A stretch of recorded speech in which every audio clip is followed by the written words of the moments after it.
Warky, fine. How I began? Well, I was born. That was a pretty good start. I don't even know. Oh my gosh. I started honestly in the 90s. I'm old. I was in the 90s and I was going to a con at the time. I was going to a convention and there was I was playing piano at the convention just randomly with video game music that I knew at the time, which was like 5 songs. And this con head came up to me, he was like, dude, you sound freaking amazing. Do you want to do a panel? And I was like, okay, sure. And then I met Piano Squall at the time, if you guys know who he is. He came out here like a long time ago, like to some kind of thing.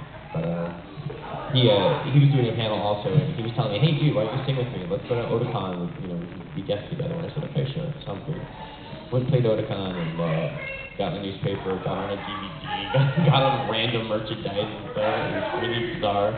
And then people started contacting me and asking me to do conventions, and then it branched off from there into networking and doing everything else. And now I do voice acting and I do publishing, video games, I do manga, I letter for it, and things just kind of skyrocketed all from that, all because I was a con goer. Yeah, you never think that's gonna happen, right? You're like, I'm just going to con. Oh, guess what? Hey, I'm doing cons now, and now I do all this other cool stuff. So you know what? My advice to you is go to con with no expectations, and the world will come to you. Voice acting for audiobooks, voiceovers, like just radio, TV, film, just random stuff. Not commercials lately. I just finished the full cast audiobook called Prophecy of the Flame. So it's on. It's funny. I actually have copies of the audiobook with me. I brought them and I totally forgot to put them out. They're like $70 though.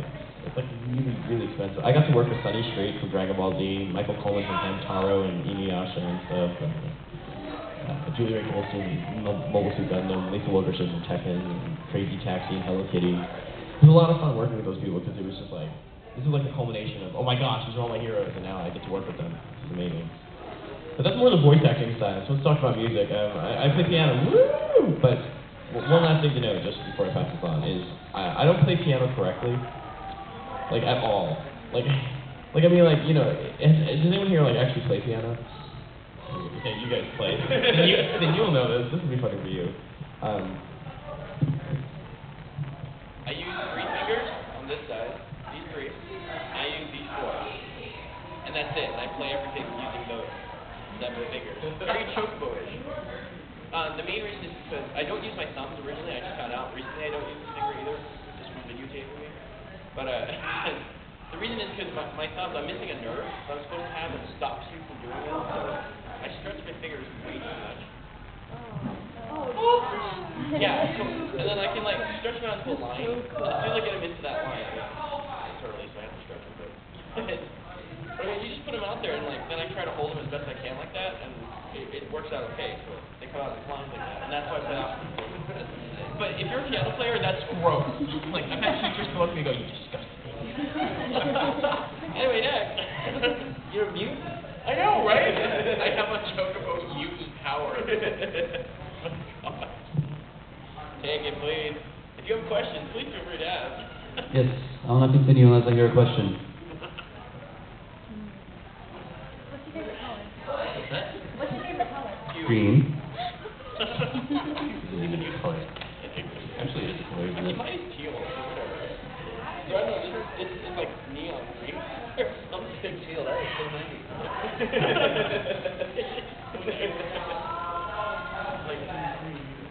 So my story is a little bit of the opposite of Mr. Warky, where I just started going to conventions for the first time this year. So this is like a really new experience for me. Get off those things. I basically grew up playing NES, Nintendo, and everything. And my first experience with music was going upstairs, looking at the piano, and like picking out the notes of the video game music on the piano. That's how I started learning. And started taking piano lessons after that, and so I've always played in all these different rock bands and like jazz bands, and I was the one guy that's the weirdo trying to convince everyone, hey, let's cover this video game song, and everyone's like, no, Dan, that's not cool. That's not cool about video game music. And, alright. I know, right? I love how now video game culture just keeps permeating further and further out from like this strange little niche, and now it's like almost, it's definitely mainstream now. And even like the fact that like having anime conventions, like how long has the concept of the anime convention even been around? Well, I just about 20 years. I call 31 years of anime convention. But anime convention itself, that's As far as like a popular maybe about at least strictly anime. Sci-fi is more but yeah, but definitely anime 20 years. I didn't even like hear about this entire culture. Because I'm from Kentucky, it's the Midwest, things are a little bit more sheltered out there. So yeah, I moved out to Seattle 4 years ago, and I started DJing at nightclubs and stuff, and I always had, playing in bands and I was DJing as well. So I was like, why can't I do something that kind of combines both together? And so yeah, I just wanted to make a live act, keyboards and the DJing, computers and everything, kind of bringing that world together. And I just wanted to know what kind of music. And it took me like a couple of years before I just started like, wait, I've got all these video game remixes I've been doing for fun on the side. Why can't that actually be my act? Here I am. It's been about 2.5 years now. It's been a lot of fun. I remix church hymns.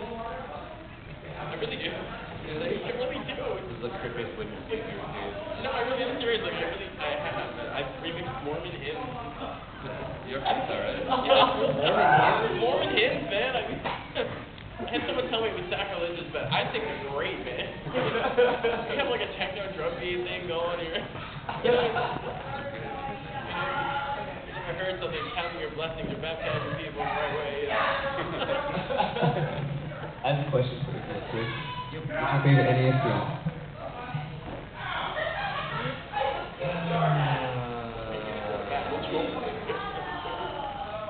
I've gone around circles on this one.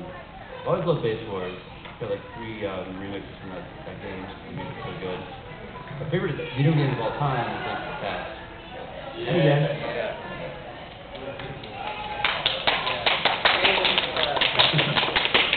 I'll give you a golf class.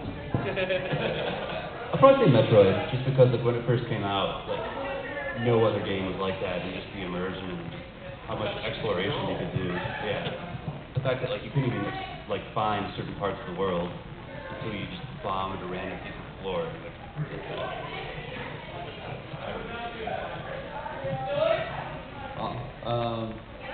I actually started playing piano properly. What the? I actually took classical lessons and all that when I was 5 till I was about 15. The funny thing is, I don't play very well now. So I play properly, but I play poorly. And then I don't know. I stopped playing music for a long time, and I started again after I graduated college and just playing bass then. And I was in another band in LA, in Seattle, and that band had played some shows with Slants. After that band broke up, Slants asked me to join, or if I'd be interested in joining, and thought about it for a bit, and after a while I came around to it and enjoyed it. Yeah. Worst decision I've ever made. No, yeah. So I've been with the band since March. And I don't play bass in the band, I play guitar and keys. So I had to, it's funny because I hadn't actually played any piano for a long time. And then when they asked me, they had known in conversation that I grew up playing piano, so they asked if I'd be interested in playing keys. And I was like, I've never played keys in a band before. And so I went and started taking lessons again really quickly. It was about a month of lessons, and all right, I got it back. So, yeah. I grabbed the mic. So actually, I started with piano as well, and it was kind of when I was little, like the ice cream truck would go by, and I could play by ear, and I'd pick out the song, and my mom was like, "Whoa, we need to put him in piano lessons." So went to piano lessons, but it really was not my thing. I would disappear in the music store, and they'd find me in the drum section because I was just fascinated with drums. I wouldn't touch them or play them. I would just sit there and just look at them. They were this just an amazing, godlike thing. So I was, destined to play the drums, and so I started actually officially playing drums in 5th grade, and just kept going from there. And my first rock band was in 8th grade, where we were playing covers like Metallica and Nirvana and Silverchair. And by the time I had gotten to, what are you guys laughing about? Your bad taste in music. As an 8th grader? I didn't want to say. I like Metallica. I dig it. Thinking I was listening to Aqua, so whatever. Barbie Girl? I was totally the Barbie girl. Aqua, great coffee. I actually lived in Denmark, where Aqua's from. Wow. And they were quite ashamed. That just gave me Yeah, like they're very ashamed of it. Denmark likes metal more than Aqua, don't they? yeah, way more. Yeah, but they like black metal. Well, especially the Norwegians and Swedes. Slants should be doing death metal. Yeah, We do in between dance rock songs. But anyway, I just actually the high school I went to had a recording studio, and so I really got interested in recording as well. I went to college studying audio engineering, and ended up hooking up with the band Metal Church, which was a famous '80s hair metal band who used to actually tour with Metallica, and they had just kind of reunited, and so I worked as a drum tech for them when I was in college, and learned a lot from the legendary drummer Kirk Arrington. A lot of different things that kind of catered to my the direction I wanted to go, playing rock and roll, and so I continued to play with a number of different bands. And a couple of years ago, I met Simon when he was starting the band, and he was looking for Asian musicians, and we didn't actually, I didn't join at that time, but we stayed in touch and over the years, and I watched the Slants just blow up into the biggest band around. And so later on, when they needed a drummer, I was like, yeah, definitely, I'll join the band now. So No, I don't want to join this amazing band that's already made a name for itself and done 1,000 things. Exactly. Who needs that kind of fame? How many of you are familiar with the film Kill Bill, Quentin Tarantino? You know, the scene where they're at the sushi restaurant and the crazy 80s walk in, one of my favorite scenes of all time. Really, that moment is what I credit as the birth of the Slants. Because it was at that moment, for the very first time in my life, and that I've seen in a mainstream American film, a bold portrayal of Asian Americans or Asians, and that was just so badass and tough. And I thought, why don't we have more of that? Why don't we have that in the rock and roll scene? I mean, there's a lot of like Asians into hip hop and that kind of thing, a lot of really great dance crews, but there aren't any playing rock and roll, and there's certainly not a whole lot playing dance rock, a very like hipster indie rock kind of thing. And so it was kind of at that moment that I decided I didn't want to be the token Asian guy anymore in any of the bands I'd been in. I wanted to start something that was really exciting, fresh, fun, energetic, be something that broke the stereotype that Asians are really just quiet and reserved, and something that just melted people's faces off with rock and roll. And so that's really how the Slants started. Most of us grew up in the 80s.